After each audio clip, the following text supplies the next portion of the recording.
Mr. Barr, now the American people know that you are no different from Rudy Giuliani or Kellyanne Conway or any of the other people who sacrificed their once decent reputation for the grifter and liar who sits in the Oval Office. You once turned down a job offer from Donald Trump to represent him as his private attorney. At your confirmation hearing, you told Senator Feinstein that, quote, the job of Attorney General is not the same as representing, end quote, the president. So you know the difference, but you've chosen to be the president's lawyer and side with him over the interests of the American people. To start with, you should never have been involved in supervising the Robert Mueller investigation. You wrote a 19-page unsolicited memo, which you admit was not based on any facts, attacking the premise of half of the investigation. And you also should have insisted that Deputy Attorney General Rod Rosenstein recuse himself. He wasn't just a witness to some of the president's obstructive behavior. We now know he was in frequent personal contact with the president, a subject of the investigation. You should have left it to career officials. Then, once the report was delivered by the special counsel, you delayed its release for more than 2 weeks. You let the president's personal lawyers look at it before you even deigned to let Congress or the public see it. During the time, you substituted your own political judgment for the special counsel's legal conclusions in a 4-page letter to Congress. And now we know, thanks to a free press, that Mr. Mueller wrote your letter objecting to your so-called summary. When you called Mueller to discuss his letter, the reports are that he thought your summary was giving the press, Congress, and the public a misleading impression of his work. He asked you to release the report summaries to correct the misimpression you created, but you refused. When you finally did decide to release the report over a congressional recess and on the eve of 2 major religious holidays, you called a press conference to once again try to clear Donald Trump before anyone had a chance to read the special counsel's report and come to their own conclusions.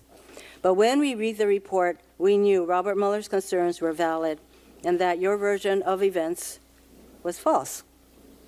You used every advantage of your office to create the impression that the president was cleared of misconduct. You selectively quoted fragments from the special counsel's report, taking some of the most important statements out of context and ignoring the rest. You put the power and authority of the Office of the Attorney General and the Department of Justice behind a public relations effort to help Donald Trump protect himself. Finally, you lied to Congress.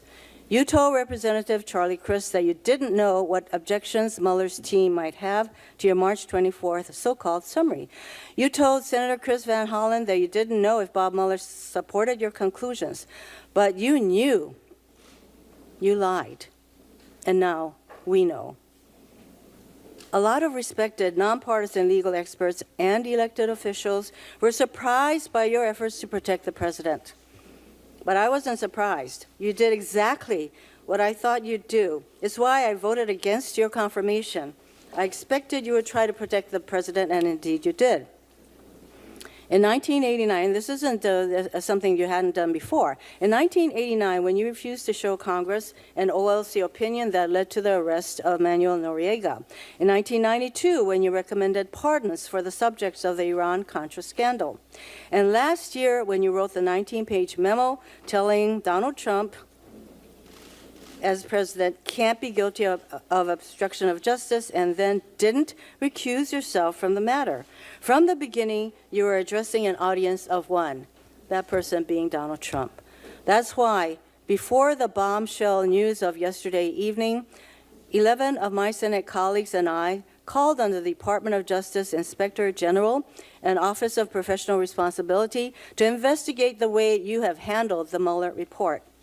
I wanted them to determine whether your actions complied with the department's policies and practices and whether you have demonstrated sufficient impartiality to continue to oversee the 14 other criminal matters that the special counsel referred to in other parts of the Department of Justice. But now, we know more about your deep involvement in trying to cover up for Donald Trump. Being Attorney General of the United States is a sacred trust. You have betrayed that trust. America deserves better.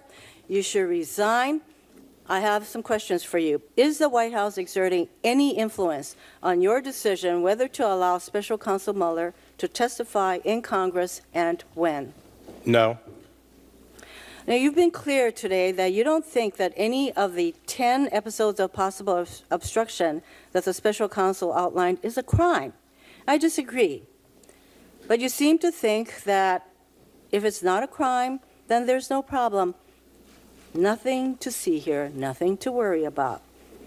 So, with apologies to Adam Schiff, do you think all of the things that President Trump did are okay?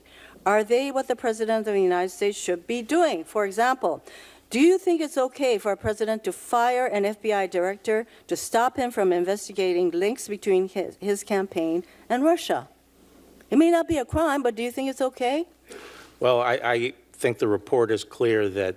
No, I'm not talking about the report and its analysis of whether a crime occurred. I'm asking you. I don't this think is not a crime, but do you think it's okay for the president to do what he did, to fire the special counsel to keep them from investigating? I do think it's okay for the president to do what he did, and I don't think the evidence supports the proposition. So I guess you think it's okay. To stop the investigation. Do you think it's okay for a president to ask his White House counsel to lie? Well, I'm willing to talk about what's criminal. No, we've already acknowledged that you think it was not a crime. I'm just asking whether you think it's okay. Even if it's not a crime, do you think it's okay for the president to ask his White House counsel to lie? Look, if you're just going to go back to whether or not it's a crime, you're telling me that it's okay. Let me ask you the last question that I have in 17 seconds. Do you think it's okay for a president to offer pardons to people who don't testify against him, to threaten the family of someone who does? Is that okay? When did he offer a pardon to someone? I think you know what I'm talking about. Please. What do you mean? Please, Mr. Attorney General, give us some credit for knowing what the hell is going on around here with you. Not really. To this line of questioning. So listen, you've slandered this man. Yeah, what I sort of want to know is how do we get to this point? I do not think that I'm slandering anyone. All I can say, Mr. Chairman, I am done. Thank you very much. And you slandered this man from top to bottom. So if you want more of this, you're not going to get it. If you want to ask him questions, you can't. Certainly have your opinion. Thank you, Mr. Chairman.